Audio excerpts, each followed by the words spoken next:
골로새서 1장 24절부터 29절 말씀 중심으로 성전으로 교회 세우기 라고 하는 제목으로 은혜를 나누겠습니다. 주님의 꿈을 이루는 교회, 주님의 몸을 세우는 교회, 우리의 비전이고 표라고 말씀드렸죠. 그리고 이제 우리의 그것에 따른 사명이 제가 드린 말씀 두 가지가 있는데, 하나는 성전으로 교회 세우기, 또 하나는 뭐죠?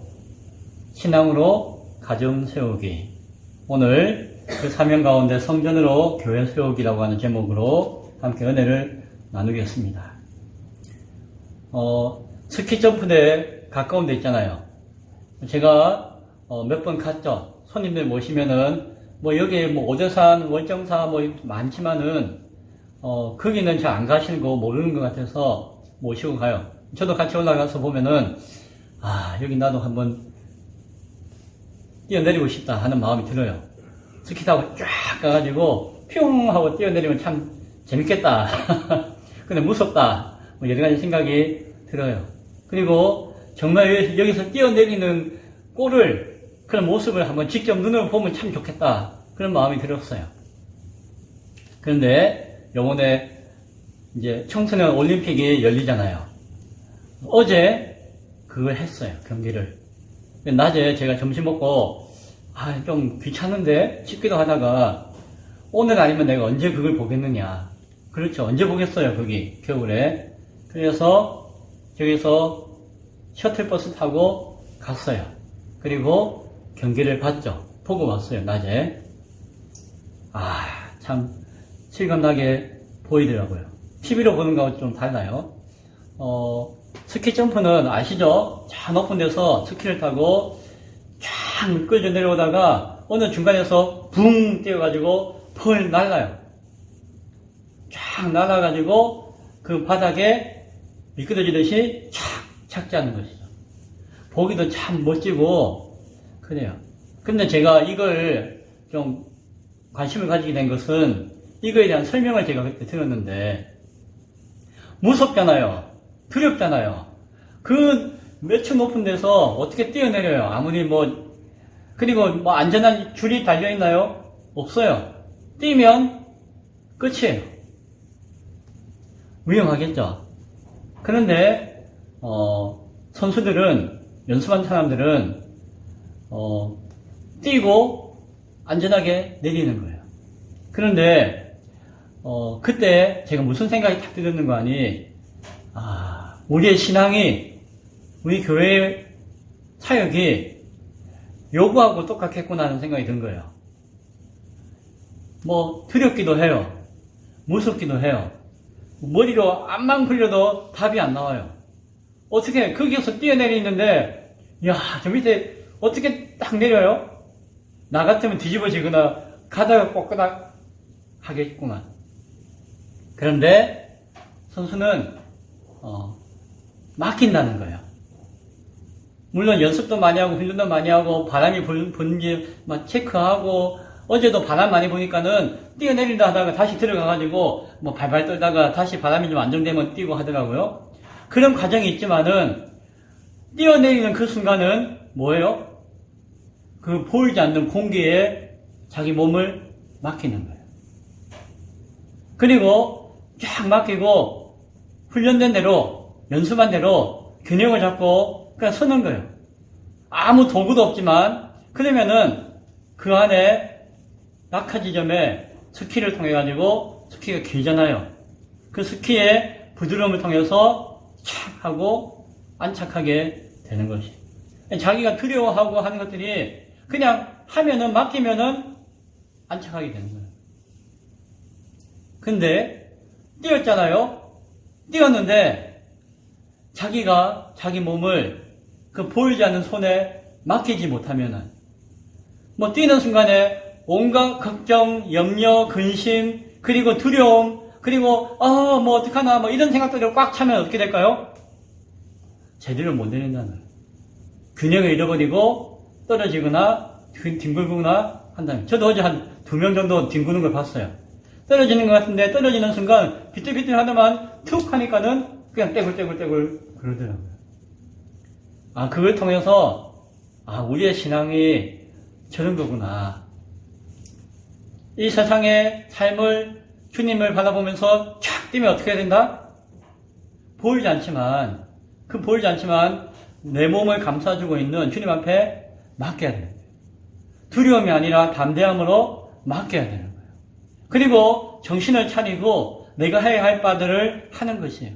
그러면은 편안하게 목표 지점에 촥 하고 멋지게 안착하게 되는 거예요. 그런 마음을 가지고 받잖아요.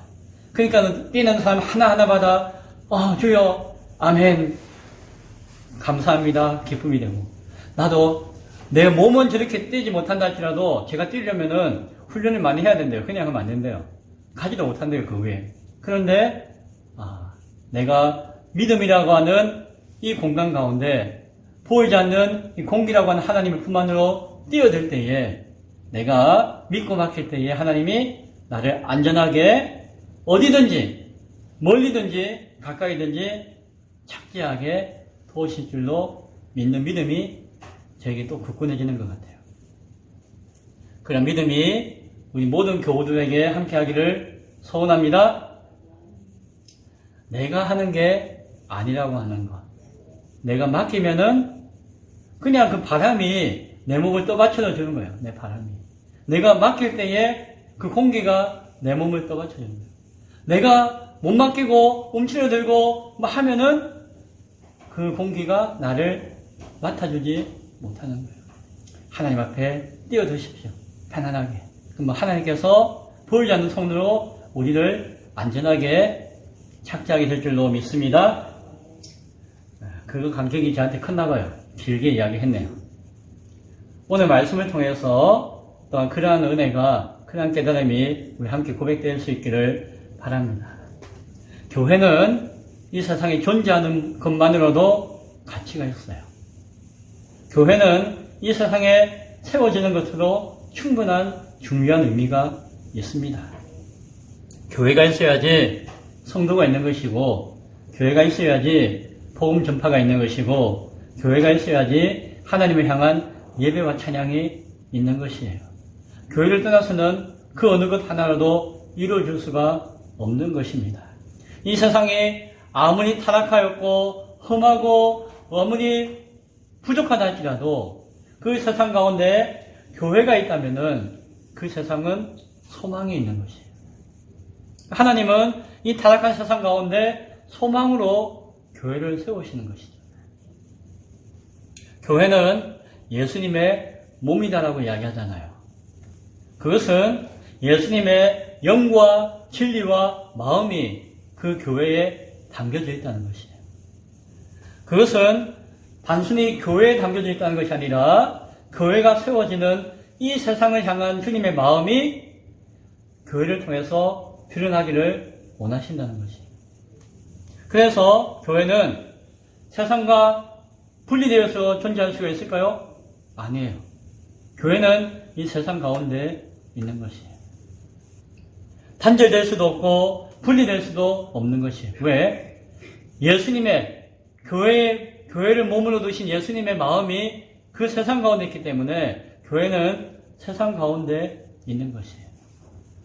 절은 세상을 떠나서 저 산속에다 지을지 몰라도 교회는 그 세상 가운데 세워지는 이유가 거기에 있는 것입니다.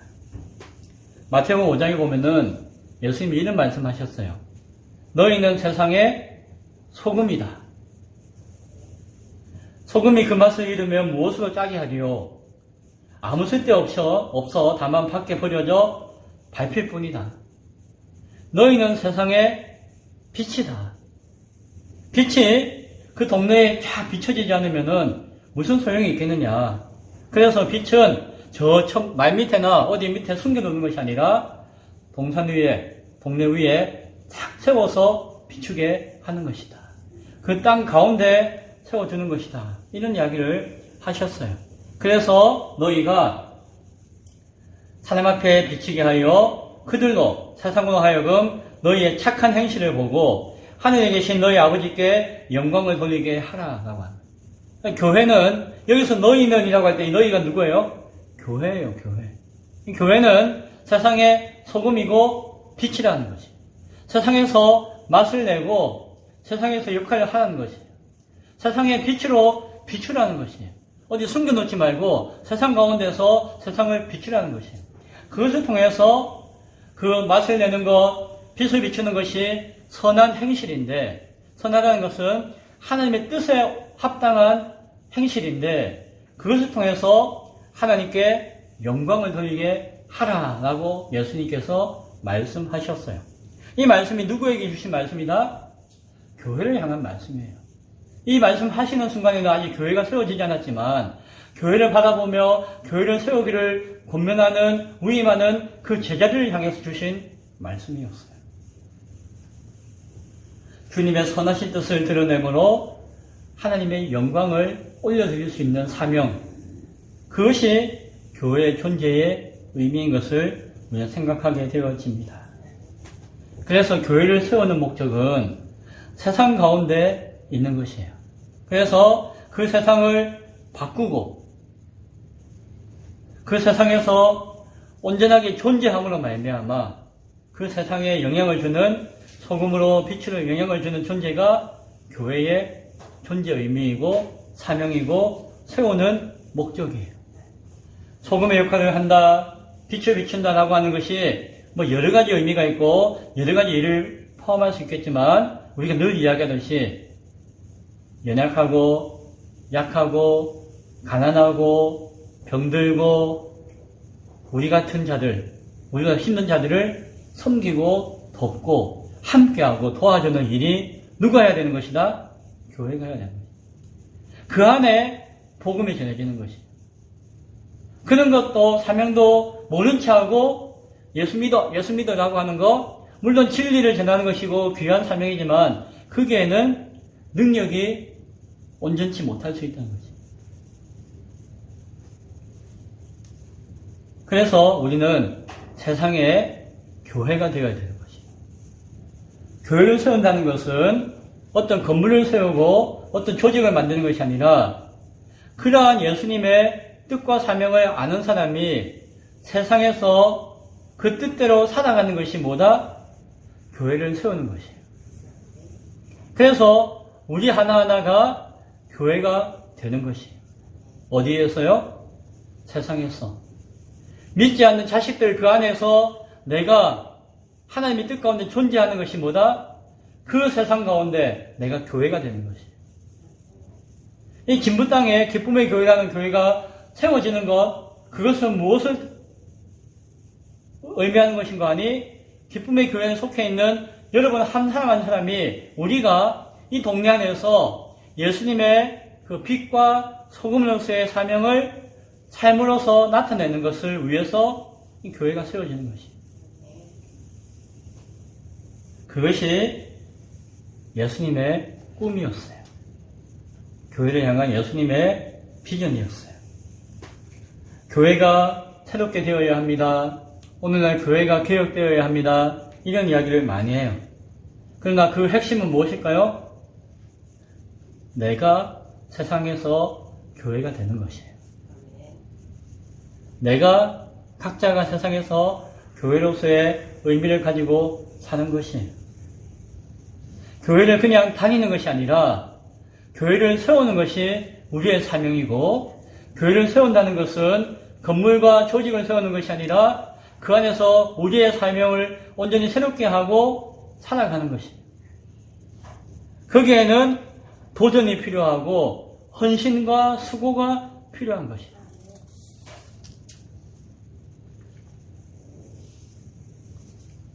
교회가 개혁되어지기 위해서, 내가 온전한 교회가 되어지기 위해서 구체적으로 어떻게 해야 할 것인가, 몇 가지 귀한 말씀의 뜻을 새기기를 원합니다. 하나는 기득권 신앙을 버려야 해요. 교회가 새로워지기 위해서는 기득권 신앙을 버려야 해요. 기득권이 뭐예요? 내가 취득한 권리잖아요. 그런데 일반적으로 기득권이라고 하는 것은 내가 취득한 힘과 권력인데, 그것이 부정적으로 사용되는 것을 이야기하는 것이에요. 불평등한 세상을 만들고, 무언가 나는 나고 나는 가졌기 때문에 좋고 당신은 없기 때문에 나쁘다라고 이렇게 이원화시키는, 양극화시키는 것을 기득권이라고 이야기해요.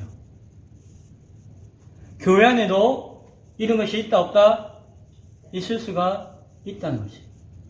세상에서 이야기하는 카르텔이라고 하는 그러한 어떤 세력이 교회 안에도 기득권을 가지고 형성되어질 수가 있다라고 하는 것이. 실제로 그런 경우가 많아요. 어느 교회 가보면은 한 집안이 그 교회 안에 기득권자가 되어가지고 교회를 충성하고 봉사하고 섬긴다고 하지만 하나의 카르텔처럼 큰 역할을 하고 있는 것을 봐요. 부정적인 의미에서 큰 역할을. 교회를 위해서 헌신하고 충성을 다해야 하는데 나중에는 교회에서 자신의 기득권을, 권리를 주장하고 누리는 사람이 되기도 한다는 것이에요. 교회를 오래 다니고 교회에서 큰 역할과 직분을 맡은 경우에 그렇게 되는 경우가 많은 것을 바라봅니다. 신앙생활이 오래된 사람일수록 어떻게 해야 된다? 더 조심해야 됩니다. 나는 몇 대의 집안의 사람입니다. 나는 신앙이 모태신앙이면서 지금까지 몇십 년의 신앙생활을 했습니다. 라고 여기고 생각하는 그 사람이 가장 조심해야 됩니다. 왜? 그것이 하나의 기득권이 될 수 있고 그것이 카르텔과 같은 하나의 부정적인 요소가 될 수 있기 때문이에요. 그럴수록 어떻게 해야 될까요?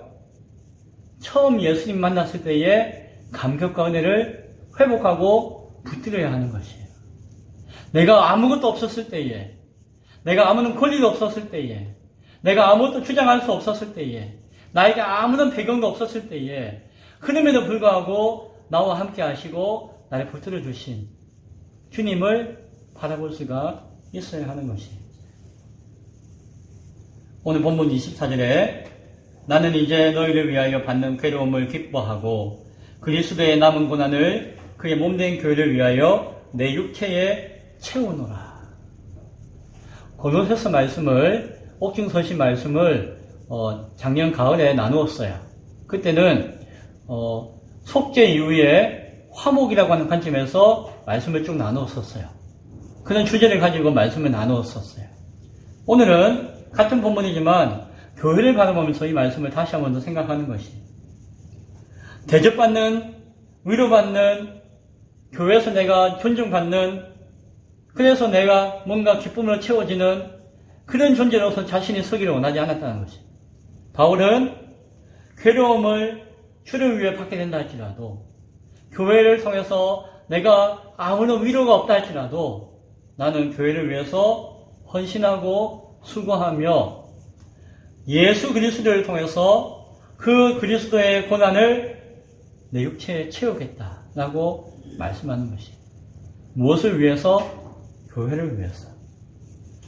그러한 사도 바울의 고백 가운데, 그러한 마음 가운데 교회가 세워지는 것이었어요. 온전한 교회는 교회에서 주장하는 손길과 입술과 마음이 아니라 교회를 위해서 죽고자 하고 대신해서 고난받고자 하고 예수의 고난을 교회 안에서 내 몸에 채우고자 하는 자를 통해서 이루어지는 것을 기억할 수 있기 바랍니다. 우리 가운데 조금이라도 집사님이 기쁨의 교회 몇 년 더 먼저 나왔다 해가지고 나중에 나온 분에게 뭔가 의시될 것이 있다 없다? 없는 줄도 아시기 바랍니다. 똑같아요. 오히려 내가 더 섬기고 수고하고 애쓸 것이 많은 것이에요. 두 번째는 율법주의 신앙을 버리는 것이에요. 율법주의 신앙.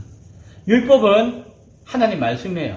이것은 좋다 나쁘다 이야기할 수 있는 것이 아니에요. 그러나 율법주의라고 하는 것은 나쁜 것이에요. 율법주의라고 하는 것은 그 하나님 주신 율법을 통해 가지고 내가 스스로 무엇인가를 할 수 있다고 생각하는 것이 율법주의예요. 예수님 당시에 바리새인들과 종교 지도자를 향해서 예수님이 율법주의자들이라고 비판하신 것이에요. 그들에게 하나님의 말씀이 주어졌지만, 율법으로 주어졌지만 그들이 그 말씀과 율법을 자기의 것으로 삼고 자기 기득권의 권리의 하나의 이유로 삼고 그것을 통해서 사람들 앞에, 교회 앞에 군림하고 그것을 통해서 자기 스스로 의를 쌓아서 구원에 이룰 수 있는 것처럼 여기는 것, 그것을 율법주의라고 할 수 있고 그것을 버리는 것이 중요한 것이 온전한 교회가 되기 위해서 그들이 율법주의자가 되었을 때에 율법에 집착하고 율법을 통해서 스스로 온전함에 나아갈 수 있다고 여길 때에 그들은 예수님을 믿을 수가 없었어요. 율법의 완성자로서 오신 예수님을 바라볼 수가 없었던 것이에요. 오늘도 교회 안에는 율법주의자와 같은 신앙을 가진 사람들이 많아요. 그러면 교회는 교회의 역할을 온전히 하지 못해요. 왜? 교회의 주체이신 예수님을 바라보지 못하기 때문에. 예수님이 필요가 없는 거예요. 더 이상 예수님 이야기할 필요가 없는 거예요. 왜? 이미 내가 무엇인가 이루었고 내가 그 율법과 신앙을 잘 행하고 지킴으로 말미암아 구원을 얻을 수 있다는 착각이 자기 가운데 자리 잡고 있기 때문이에요.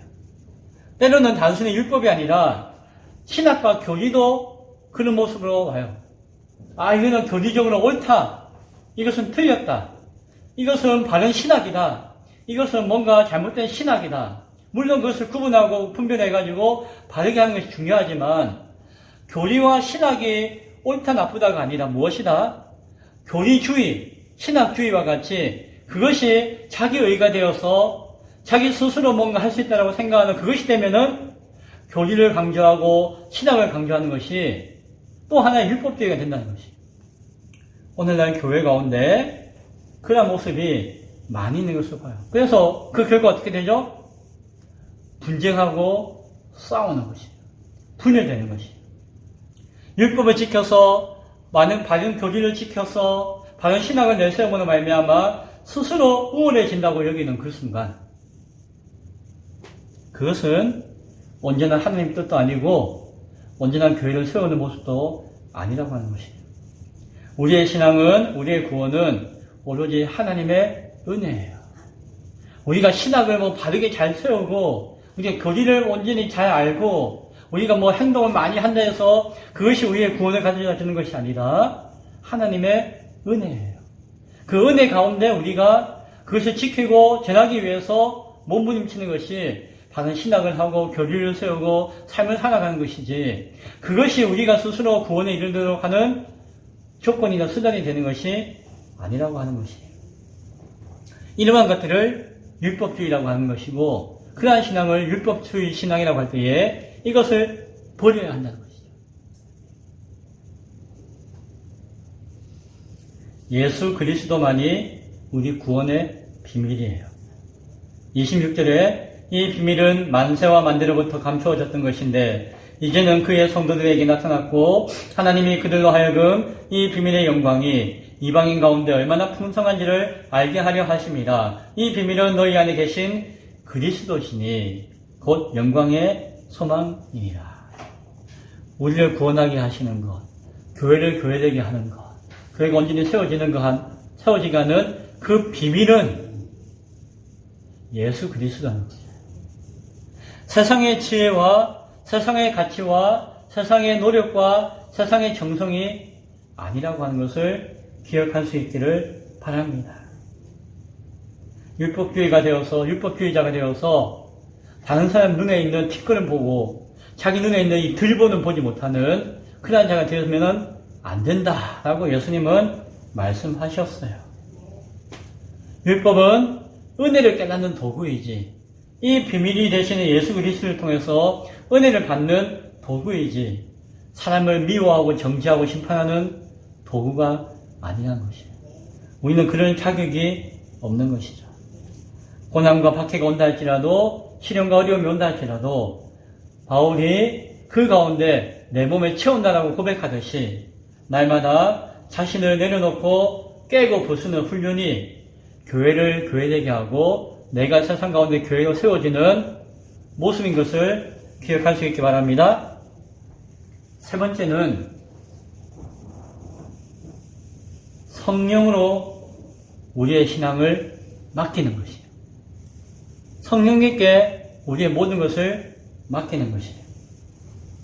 28절 이하에 우리가 그를 전파하여 각 사람을 권하고 모든 지혜로 각 사람을 가르침은 각 사람을 그리스도 안에서 완전한 자로 세우려 함이니 이를 위하여 나도 내 속에서 능력으로 역사하시는 이의 역사를 따라 힘을 다하여 수고하노라. 한마디로 완전한 자로 교회로 세우기 위해서는 무엇을 통해서 내 속에서 능력으로 역사하시느니 성령님의 역사하심에 따라서 교회를 세워야 한다. 내 안에 나를 통해서 교회가 세워져야 한다. 라고 오늘 본문은 우리에게 말씀해 주고 있습니다. 교회 세우는 것 우리가 하는 것이 아니라는 것이에요. 그럼 누가 하시는 것이에요? 성령께서. 하나님의 영이 우리 가운데 내주하셔서 하시는 것이에요. 성령께서 하실 때에는 우리를 사용하셔서 하세요. 그러면은 성령께서 나를 사용하여 하시면은 누가 하는 거예요? 성령이 하시는 것이에요. 그런데 나를 통해서 역사하시는 그 성령님을 바라보지 못하고 그 성령님을 의지하지 못하고 그 성령님께 나의 모든 것을 맡기지 못하고 내가 무언가 한다고 하는 순간 뭐예요? 쫙 날았는데 내가 뭔가 해보고자 하는 순간 균형을 잃어버리고 꼬꾸라지게 되는 것과 마찬가지인 것이에요. 사도행전의 교회가 세워졌을 때에 사도행전은 우리에게 끊임없이 말씀해줘요. 1장 4절과 5절에서도 아버지께서 약속하신 것을 기다리라. 요한은 물로 세례를 베풀었으나 너희는 몇 날이 못되어 성령으로 세례를 받으리라 라고 하셨어요. 1장 8절에서도 오직 성령이 너희에게 임하시면 너희가 권능을 받고 내 증인이 되리라. 내가 말씀을 잘 깊이 있게 연구해서 뭔가 해서 증인이 되는 것이 아니라 어떻게 되어지면 성령이 우리 가운데 임하시면 우리가 교회로 세워질 수 있다는 것이에요. 예수님의 교회로 세워지기 위해서는 우리가 예수님의 교회를 세우기 위해서는 성령으로 함께 해야 되는 것이에요. 우리 심령 가운데 성령이 내주하셔야 되는 것이에요. 그냥 성령을 받으라고 하는 그 말 그대로 성령을 우리 가운데 모셔야 하는 것이에요. 그리고 그 성령께서 일하게 하심으로 그 성령의 능력으로 교회가 세워지고 이루어지는 것이에요. 그래서 우리는 성령께서 내 가운데 역사하시고 성령께서 일하시도록 간구하고 기도하는 것이에요. 우리가 교회가 되는 것, 그건 사람이 하는 것이 아니라 성령님이 하시는 것이에요. 그래서 우리가 하고자 하는 모든 것들을 내려놓아야 되는 것이에요. 맡겨야 되는 것이에요. 내가 뭐 어떻게 하면 뛰어내릴 것인가, 뭐 이렇게 잘 미끄러지면 될 것인가, 내가 뭐 날개짓을 해야 될 것인가, 내가 뭔가 뭐 스틱을 들고 뛰어야 될 것인가, 그 아무것도 소용없다는 것이에요. 그저 그 공기 가운데 보이지 않지만 그곳에 내 몸을 맡길 때에 멋진 점프를 하듯이 성령님 앞에 우리 모든 것을 내어 맡겨야 될 줄로 믿습니다. 베드로가 주는 그리스도시요 살아계신 하나님의 아들이십니다 라고 고백했을 때에 예수님이 뭐라고 하셨죠? 이야 시몬 복되다. 이야 참 훌륭해. 신앙 고백 멋져. 하면서 동시에 하신 이야기 뭐죠? 그런데 그 고백을 하게 하신 이는 너의 생각과 너의 경험과 너의 판단이 아니라 뭐다? 하늘에 계신 내 아버지께서 고백하게 하신 것이다 라고 말씀하셨어요. 너희의 신앙 고백과 너희의 그것이 너무너무 귀하고 그 내용은 정말 진리이지만 그러나 그것이 하나님 아버지가 영으로 임하여 주셨기 때문에 네가 할 수 있는 것인 것을 잊어버려서는 안 된다라고 말씀하신 것이에요. 베드로의 고백도 교회를 세우는 모든 일은 성령께서 하시는 것이에요. 내가 하는 것이 사람이 하는 것이 아니라고 하는 것이에요. 지난주에도 나눴지만 사도행전 20장 28절에 여러분은 자기를 위하여 또는 온 양떼를 위하여 삼가라. 성령이 그들 가운데 여러분을 감독자로 삼고 하나님이 자기 피로 사신 교회를 보살피게 하셨느니라. 자, 여러분을 감독자로 삼고 교회를 보살피게 하신 분이 누구시다? 성령님이시다.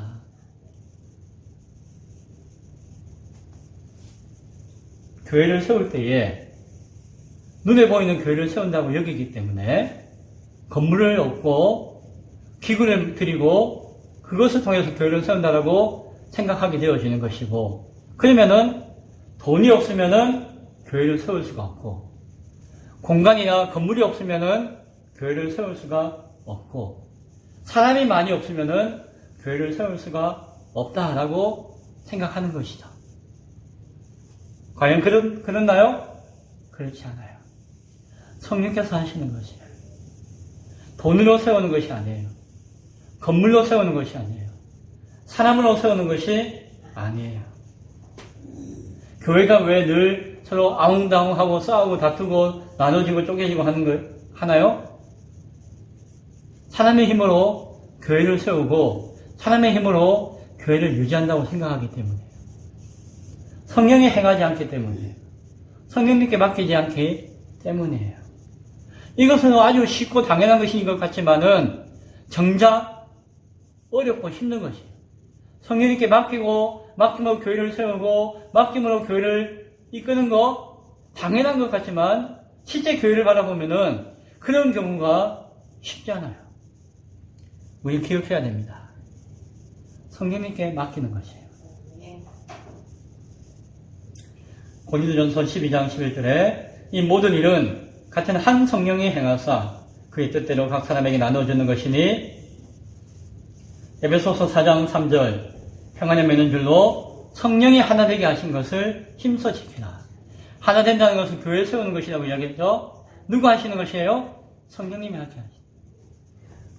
고린도전서 12장 13절 우리가 유대인이나 헬라인이나 종이나 자유인이나 다 한 성령으로 세례를 받아